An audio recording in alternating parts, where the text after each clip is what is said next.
Voces del Senado. Programa institucional del Senado de la República de Colombia.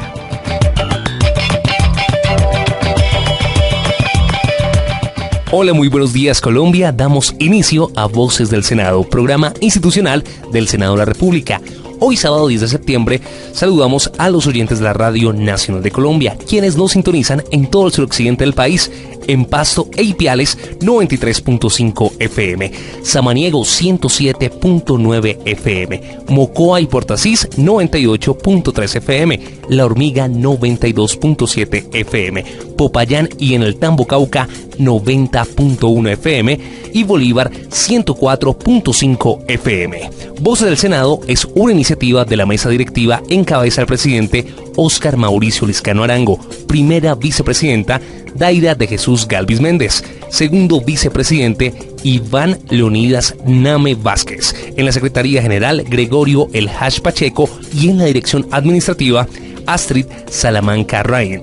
En la producción, la oficina de prensa del Senado de la República bajo la dirección de Diego Monroy, la edición de Jorge Gutiérrez, apoyo periodístico de Maritza Pardo y en cabina les habla Fernando López. Es el momento de girar en el mundo legislativo con los principales titulares en Voces del Senado. Voces del Senado. Los medallistas olímpicos Río de Janeiro 2016 fueron condecorados en plenaria de Senado. Los congresistas se comprometieron para impulsar iniciativas en favor del deporte de alto rendimiento. En el conflicto armado se negociaron muchos temas, pero se quedó uno muy importante: la situación de los niños, niñas y adolescentes quienes continúan en las filas de estos grupos, las mujeres las más perjudicadas. Directores y presidentes de cerca de 15 entidades fueron escuchados en Comisión Séptima, donde rindieron informe del proyecto de presupuesto 2016-2017. Congresistas presentan iniciativas en beneficio de la población colombiana. Estos y otros temas hoy en Voces del Senado. Bienvenidos.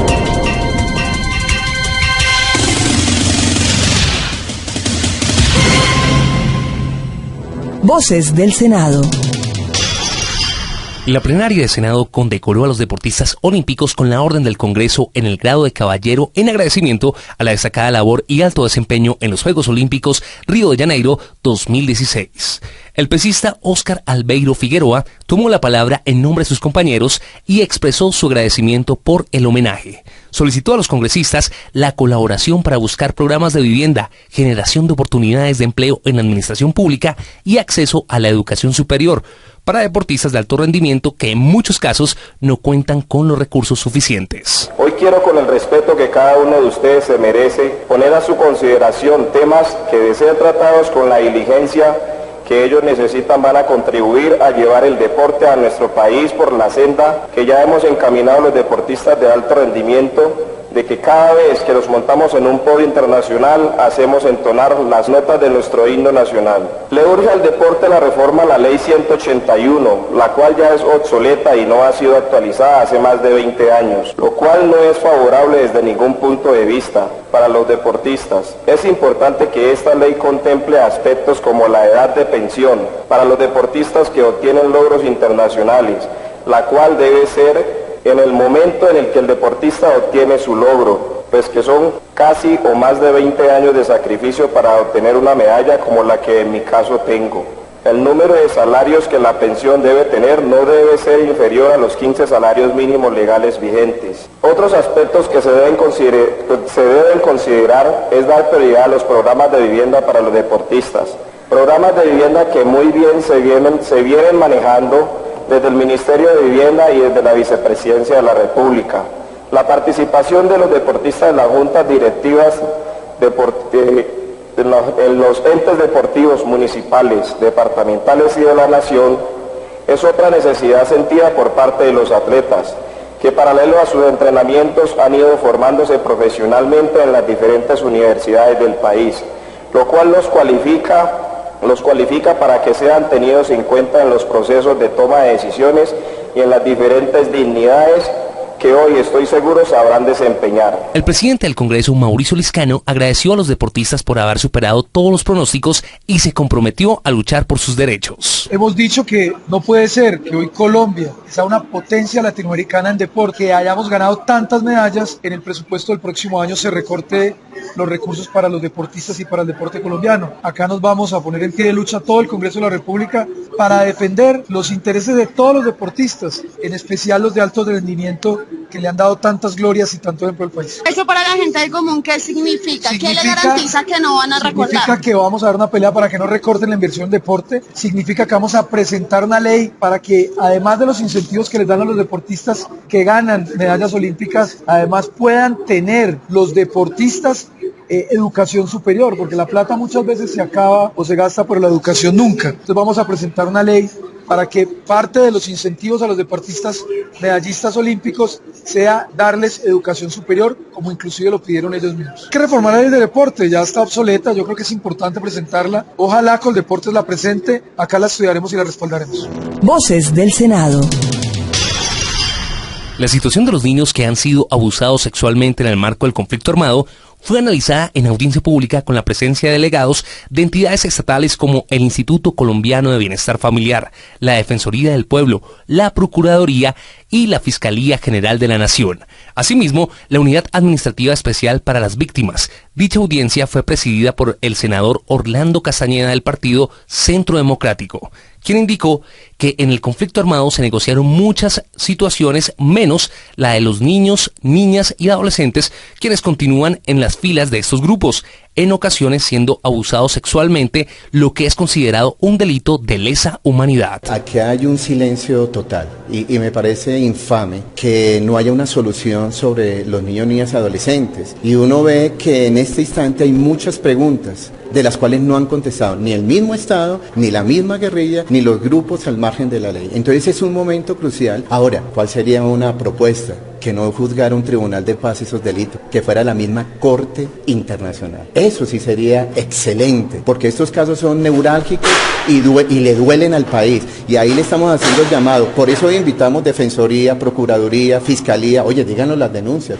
La Fiscalía, ¿qué va a hacer con todos esos delitos? ¿Los van a juzgar o los van a dejar ahí? ¿O quién los va a juzgar? ¿El tribunal? Pero yo diría que la Corte Penal Internacional sería el ente preciso para juzgar esos delitos contra los niños, niñas y adolescentes. Esto es esclavitud infantil, en todo índole, porque aquí hay algo generalizado, sistemático de la guerrilla, donde los ha llevado a la prostitución, donde hay abortos, donde hay de todo. ¿Cómo no decir las cosas? ¿Cómo no llamar a una audiencia y cómo no llamar al pueblo colombiano a que realmente pregunte sobre esos temas y cómo el Estado no nos responde y no le responde a los colombianos qué va a pasar con estos niños? Indicó además el congresista Castañeda que se está de acuerdo con la paz, pero que hay varias preguntas que se deben responder. En esta hora nadie está respondiendo por ellos, porque ahí está el silencio y estamos esperando. Por eso cada día como que a través de estas denuncias le estamos diciendo, ok, estamos de acuerdo con la paz y que venga la paz.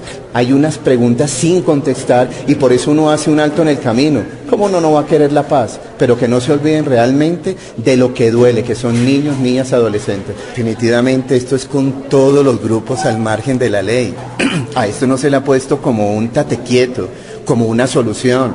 Los paganos siempre son los menores, solucionan cualquier otra cantidad de cosas. Los acuerdos que hoy hay solucionan una cantidad de cosas. Hay muchas preguntas también en otros temas, pero sí, de atrás hacia adelante, y hoy que se está negociando, y hoy que hay unos acuerdos, por eso es el llamado, que no quede en silencio, sino que haya una solución. En este mismo sentido se pronunció la Procuradora para la Infancia y la Adolescencia, Ilva Miriam Hoyos. El acuerdo ya no es final, parece ser que se le están haciendo algunos ajustes y parece ser que tampoco es acuerdo en todo. He leído gran parte de estas 297 páginas y he encontrado un gran dolor al ver la ausencia del tema de los niños, del tema de la infancia en el acuerdo final. Hay uno que otro párrafo que hacen referencia, en la página 66 por ejemplo se habla del tema de la reincorporación, pero incluso hablando de que los niños son objetos.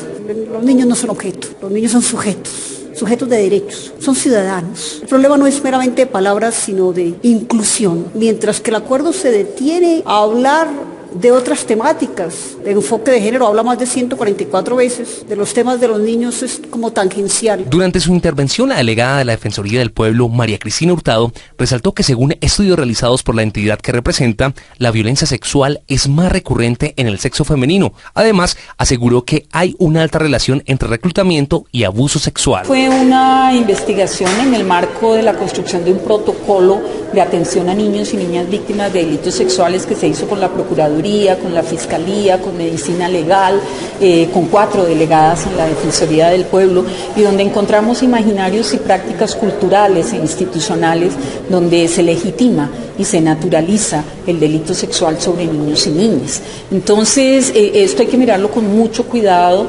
Son noticias crímenes que hemos hecho llegar a la Fiscalía General de la Nación, pero donde están involucrados actores armados, pero principalmente grupos armados por desmovilización que están utilizando a las niñas, las secuestran, luego entran en redes de microtráfico, las hacen adictas y posteriormente entran en redes de explotación sexual. Es un modus operandi ya de grupos armados por desmovilización que están poniendo en peligro la vida, la dignidad y la integridad de nuestras niñas y nuestras adolescentes en este país. Voces del Senado. Los congresistas de la Comisión Séptima escucharon el informe sobre el proyecto de presupuesto que rindieron los directores y presidentes de varias entidades públicas, y los cuales son asunto de la comisión. Tatiana Orozco, directora general de Prosperidad Social, explicó los logros que ha alcanzado el gobierno nacional para que muchos colombianos salgan de la pobreza. Indicó además los retos que tiene esta entidad con el presupuesto asignado. Y en el caso de Prosperidad Social, la disminución es del 47%. Es una disminución bastante importante, sobre todo porque gran parte de la disminución lo absorbe Prosperidad Social. ¿Cómo distribuimos esta cuota? Lo primero que hicimos fue lo que todo el mundo tiene que hacer: coger la plata que nos dieron y decir cuánto de esto ya está asignado a vigencias futuras. Eso fue aproximadamente un poco más de $500 millones de pesos. Y por otro lado, mantuvimos los recursos destinados a víctimas de la violencia, que superan los 850.000 millones de pesos. Una vez hicimos eso, se pudo distribuir a lo largo de los diferentes programas. Tenemos un déficit en transferencias monetarias cercana a 1,8 billones de pesos. En familias en su tierra tenemos un déficit de 73.000 millones de pesos. Asimismo, rindió informe la superintendente de la Economía Solidaria, Mariana Gutiérrez. Con relación al presupuesto 2017, nosotros para la vigencia 2016 se apropiaron 14.140 millones de pesos y tenemos proyectados para el 2017 15.266 millones de pesos. De esos 15.266 millones volvemos a incluir la solicitud de planta que hemos hecho, son 11.315 millones esos gastos de personal, y en gastos generales y en transferencias nos suman los 15.000 millones de pesos. Y en presupuesto de inversión tenemos 12.748 millones de pesos. ¿Cómo vamos a distribuir esos recursos? Mejoramiento en la infraestructura tecnológica de la superintendencia, haciendo, como les decía, un sistema robusto que realmente nos permita una rendición de la cuenta fácil, simplificada, y que nos permita tener un mayor número de sujetos vigilados, que es lo que nos está haciendo falta. Por su parte, Mauricio Olivera González, presidente de Colpensiones, informó los avances de esta entidad y los logros que se han obtenido con el presupuesto que se tiene. Si me preguntan por eficiencia, yo le respondo al Ministerio de Hacienda: le hemos ahorrado por lo menos 2 años de administración al régimen de prima media, porque tenemos el mismo presupuesto. Ahí estoy hablando de cerca de 1 billón de pesos que hemos ahorrado con austeridad inteligente, con eficiencia. Pero también, digamos, si lo vemos por el lado más social, que yo sé que es del interés de la Comisión Séptima, si fuese el Seguro Social y no Colpensiones, en este momento habría más de 540.000 personas esperando una respuesta. Al 31 de julio tenemos 5.380 esperando. Ahora, son personas que están esperando no el año, no los 2 años, no los 5 años que esperaban el Seguro Social. Estos casos, el 90% se vencieron este año, y son casos complejos. Entonces les quería contar básicamente que es una entidad eficiente, una entidad que ya está al día. Ahí les tengo 2 o 3 datos más. El segundo es, pasemos a la siguiente, es el de tutelas. Colpensiones ya ha resuelto el 99,8% de las tutelas que ha recibido. José Elías Acosta, presidente de la Comisión Nacional del Servicio Civil, explicó de dónde provienen el 92% de los recursos propios, los cuales le permiten ejecutar sus funciones. En la Comisión Nacional de Servicio Civil, el presupuesto realmente recibe un 8% de aportes de nación y el 92% está constituido por recursos propios. Pero aquí yo debo hacer una claridad que es importantísimo presentarla a la honorable comisión, es porque estos recursos propios, este 92% con el cual la comisión va a ejecutar las tareas propias de su misión constitucional y legal, obviamente, proviene en parte de los pagos que hacen los aspirantes en los diferentes concursos de méritos, que es una mínima proporción, y en gran parte de los aportes que las entidades receptoras de los concursos hacen, con lo cual se va a financiar el costo de las convocatorias. Eso significa que nosotros, a diferencia de otras entidades que, por decir así, tienen el recurso asegurado, lo tienen amarrado, en nuestro caso tenemos que lucharlo, tenemos que conseguirlo. Si nosotros no lo luchamos y lo trabajamos, la comisión no tiene el ingreso y por lo tanto no tiene capital con qué financiarse y con qué funcionar. Después de escuchar los diferentes jefes de las entidades, los miembros de la Comisión Séptima enviarán a las comisiones conjuntas económicas, terceras y cuartas, recomendaciones que aporten a la construcción del proyecto de presupuesto 2016-2017. Proyectos de ley que inician su trámite en el Senado. Mil gracias a todos los oyentes que a esta hora siguen en sintonía de Voces del Senado. Más noticias legislativas. El senador Iván Duque, del Partido Centro Democrático, presentó un proyecto de ley que busca abrir espacios en Colombia a las sociedades BIC, empresas que redefinen el sentido del éxito empresarial, usando la fuerza del mercado para dar solución a problemas sociales y ambientales. Indicó además el congresista Duque que este tipo de empresa amplía el deber fiduciario de sus accionistas y gestores para incorporar intereses no financieros, cumpliendo un compromiso a generar impactos positivos socioambientales, operando con altos estándares de desempeño y transparencia. Estamos presentando un proyecto bastante innovador que se llaman las empresas de beneficio e interés colectivo, empresas BIC o también empresas B, que son empresas que ya se están presentando en distintos lugares del mundo. Hay algunas que están en Colombia, pero no tienen una figura que les dé vida legal, y son empresas que tienen una mejor relación con el medio ambiente, con el pago a los proveedores, con el pago a los empleados, con la responsabilidad con la comunidad, y empresas que desde que nacen, más allá de su utilidad financiera, están basadas en buscar el mayor beneficio para la sociedad. Entonces creemos que con esto estamos presentándole al país lo que deberían ser las empresas del futuro. Empresas que tengan conciencia de país, que se preocupen por forjar mejor capital humano. La idea que tenemos es que el Estado ayude a promover las empresas B. Ya en Colombia hay alrededor de 67 empresas que están bajo el registro internacional del sistema B, pero obviamente con esto lo que queremos es que todos los nuevos emprendedores jóvenes, con las cámaras de comercio, con el apoyo de la Superintendencia de Sociedades, puedan conocer la metodología para certificarse y decir que no solamente son empresas que buscan rentabilidad económica, sino que van a tener los mejores estándares laborales, ambientales y sociales. El senador Duque resaltó que Colombia tiene un enorme potencial en este nicho empresarial, impulsado por una nueva generación comprometida con productos que impacten favorablemente a la comunidad. Además, destacó el papel que está cumpliendo América Latina en la conformación de ese tipo de empresas. Proyectos de ley que inician su trámite en el Senado.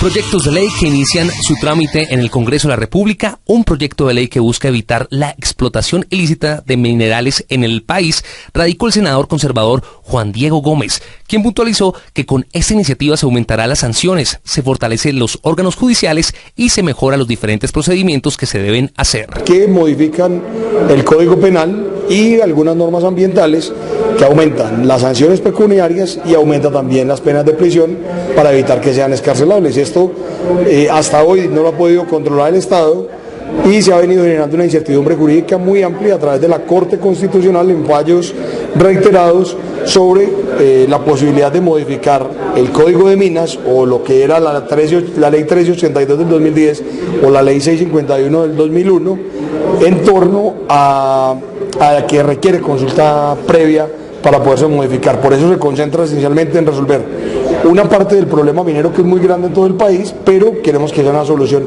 eficiente y una solución eficaz, y creemos que las herramientas que se tienen allí son importantes. Trae temas novedosos como el uso de recursos naturales para la actividad ilícita de extracción de minerales, y eso nos ayuda a resolver elementos como el daño ambiental, que en ciertos ecosistemas es muy difícil de probar. Casos concretos: en un cauce de un río, en el Chocó, hay una draga o hay un dragón, está retirando un montón de material, pero cuando viene una descarga del río nuevamente tapa los huecos que se hicieron allí y no hay cómo calificar técnicamente que hubo un daño ambiental. Cuando aguas abajo ya se produce, aparte de toda la contaminación, todas las afectaciones a la fauna y a la flora de ese ecosistema. El que sorprendan usando ese recurso sin el cumplimiento de los requisitos legales para ejercer la minería, inmediatamente queda inmerso en la ley penal, que es lo que buscamos que se tenga allí. Fortalecer además también los órganos judiciales, la Fiscalía y los jueces en capacitaciones importantes, fortalecer también a la policía y al ejército en los temas procedimentales para que se guarde la cadena de custodia de las pruebas y de esos materiales que se tengan cuando haya una noticia criminal. Y obviamente lo más importante es que anexamos y hacemos que alrededor de esa extracción ilícita de minerales se vuelvan conexos una serie de delitos que hoy no se pueden castigar por ahí, como el lavado de activos, el enriquecimiento ilícito, el narcotráfico, esta actividad asociada a los grupos armados al margen de la ley, la extorsión, en fin, una serie de elementos que dejan a la gente mezclada entre unas conductas del Código Penal y un incumplimiento administrativo del Código de Minas, y eso es lo que ha hecho que se forme una incertidumbre jurídica tan de fondo alrededor de este tema. Voces del Senado. El recinto de la Comisión Séptima fue escenario para analizar en audiencia pública el proyecto de ley que permite analizar la situación actual de los pensionados, quienes deben cotizar un 12% de salud. Al respecto se pronunció el senador del Partido Alianza Verde, Jorge Iván Ospina, quien puntualizó con la disminución de dicha cotización se busca mejorar el poder adquisitivo del pensionado. Se trata del legítimo derecho que tienen los pensionados a reducir sus aportes a la salud. Hoy, infortunadamente, hacen aportes del 12% cuando sus ingresos son ya muy limitados. Estamos desde el Congreso y por iniciativa parlamentaria en la búsqueda de que estos aportes sean del 4% como mínimo para todos aquellos pensionados que reciben menos de 4 mesadas mensuales. Si esto se lograra, mejoraríamos el poder adquisitivo del pensionado, mejoraríamos adicionalmente una demanda de bienes y servicios en el país y posibilitaríamos que el pensionado tuviese un desarrollo digno. El gobierno nacional, en cabeza del delegado que enviaron, decían que no existen los recursos y que en este momento es un privilegio pues las personas que están pensionadas, teniendo en cuenta que el 17% del presupuesto está designado a estos pensionados. ¿Usted comparte esa posición? Pues se hace un gran esfuerzo, pero no es el gran esfuerzo que hacen con respecto a otros países de Latinoamérica. Nosotros aplicamos el 3.4% del Producto Interno Bruto en este menester. Países hermanos aplican el 4.8%, el 5%, el 6% de su Producto Interno Bruto para los pensionados. De tal forma que Colombia debe dejar de seguir siendo el país más desigual de la región y debe entender que aportes a los pensionados son aportes al desarrollo. El presidente de esta célula legislativa, Edinson Delgado, se mostró satisfecho con el desarrollo de la audiencia y expresó que hubo un error en la apreciación del funcionario del gobierno nacional en considerar que es un privilegio ser un pensionado. No, creo que hubo un error ahí en la apreciación del gobierno en cabeza del delegado del ministro de Hacienda. Todo lo contrario, mire, lo que la sociedad tiene que garantizar, el lado de sociedad que traspasa el querer de un gobierno, es que todos sus hijos cuando lleguen a la edad de retiro tengan garantizada una pensión así sea mínima. Eso es lo que cualquier sociedad busca. Y sobre todo cuando sabemos que cuando la persona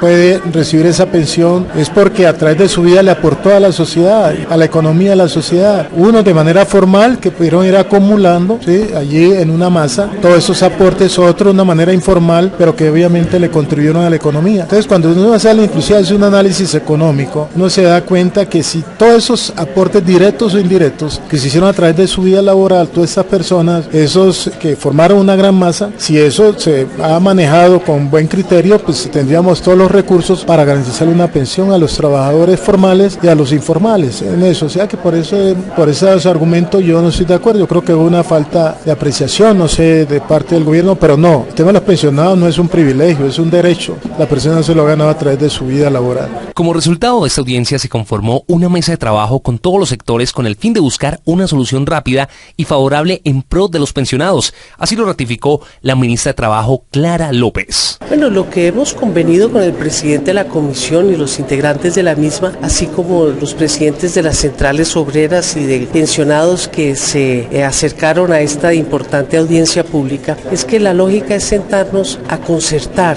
en una mesa de diálogo cómo podemos avanzar en dirección a lograr ese laudable y justo objetivo. Por eso se va a instalar una mesa de trabajo y esperamos que con la asistencia del Ministerio de Hacienda y un esfuerzo grande que pueda hacer el Gobierno Nacional en búsqueda de recursos alternativos podamos encontrar una solución. Voces del Senado. Esta semana el presidente Juan Manuel Santos expidió una directiva que señala que a partir del 30 de agosto los servidores públicos podrán participar en actos de proselitismo electoral y promover activamente y de manera pública la votación por el sí o por el no. Asimismo, podrán invitar a los ciudadanos a apoyar cualquiera de las opiniones de votación el próximo 2 de octubre. Voces del Senado habló con varios senadores al respecto. El senador Hernán Andrade del Partido Conservador. Que ese es el verdadero sentido del empleado público, del servidor público. Debería ser no solo para el plebiscito, debería ser para todas las actividades políticas. Porque en Colombia la política la hacemos a escondidas, así que bienvenida a la reglamentación, igualdad de condiciones, garantías y ojalá el pueblo participe, incluido los servidores públicos. También estuvimos conversando con el senador Juan Manuel Galán del Partido Liberal. Hasta dónde es debido participar y hasta dónde es indebido. El uso de recursos públicos para hacer política pues es totalmente indebido, pero los ciudadanos tienen derecho a participar, sean o no funcionarios públicos. Lo que sí necesitamos urgentemente en Colombia como reforma es unas reglas de juego más permanentes y claras desde el punto de vista legal sobre hasta dónde se les es permitido a los servidores públicos participar o no en política. El senador Roosevelt Rodríguez del partido de la U afirmó: los funcionarios públicos puedan participar de este debate. Ha puesto dos condiciones esa reglamentación. La primera es que no pueden los funcionarios de alto nivel presionar a los funcionarios para que voten de una u otra manera. Y lo segundo es que no se pueden utilizar los recursos del Estado para adelantar las campañas. Por supuesto que esto va muy de la mano con la aspiración que tenemos en el futuro de que los funcionarios públicos con una reglamentación muy clara puedan participar en los debates políticos. El senador Carlos Fernando Motoa del partido Cambio Radical también tiene su posición respecto al tema. Lo adecuado, lo esperado, lo debido. Los funcionarios públicos como ciudadanos en un proceso como el plebiscito que no beneficia a un partido político o no beneficia a una institución en particular, tienen la obligación y la necesidad de participar en ese proceso democrático, en esta convocatoria popular, que serán ellos, los empleados públicos y los ciudadanos, los que decidirán si acompañan el sí o acompañan el no, una vez estén informados de ese proceso de paz que se adelantó entre el gobierno y la guerrilla de la FARC. Estuvimos en conversación con el senador Edinson Delgado del Partido Liberal, quien afirmó: mire, lo del plebiscito, a mi juicio, es un acto cívico por el país, por cambiar la historia de esta Colombia, y por lo tanto todos los colombianos deberíamos de sentir ese compromiso cívico consigo mismo y con el resto de la gente. Y los funcionarios hacen parte de la sociedad colombiana y por lo tanto tienen ese derecho y casi diría que una obligación de acompañar, cualquiera que sea su decisión, pero acompañar en esa expresión de responsabilidad con la historia y con lo que se llama el civismo dentro de un país. La oposición también opinó respecto a ese tema. Aquí está la opinión del senador Ernesto Macías del Partido Centro Democrático. Él lo que está es incitando y obligando y chantajeando a los funcionarios para que hagan campaña política. A los alcaldes los ha amenazado que si en sus municipios gana el no le girarían los recursos de la nación. A los gobernadores también los tiene presionados. Entonces el presidente Santos, tomando una palabra de él, una frase de él, está haciendo con el país lo que le da la gana. Los funcionarios que estén a favor del no, ¿considera que tienen las garantías necesarias para apoyar esa decisión? Yo no sé si haya funcionarios con esa presión que se animen a impulsar el no, porque le tienen miedo a Santos. Hoy los funcionarios le tienen más miedo a Santos que a las FARC. Voces del Senado. Amables oyentes de la Radio Nacional de Colombia, la radio de todos, finaliza la emisión del programa Voces del Senado. Los invitamos a consultar nuestra página web www.senado.gov.co y ver el noticiero del Senado en el canal Caracol los jueves a las 7:05 de la noche. Usted puede opinar sobre nuestro tema del día a través de las diferentes redes sociales, en Facebook Senado Colombia y en Twitter @SenadoCol. Para ampliar más información, escríbanos a prensa@senado.gov.co. Les deseamos un feliz sábado y los esperamos mañana a partir de las 7:30 de la mañana con más noticias y toda la información legislativa del Senado de la República. Un excelente día para todos. Hasta luego. Voces del Senado. Programa institucional del Senado de la República de Colombia.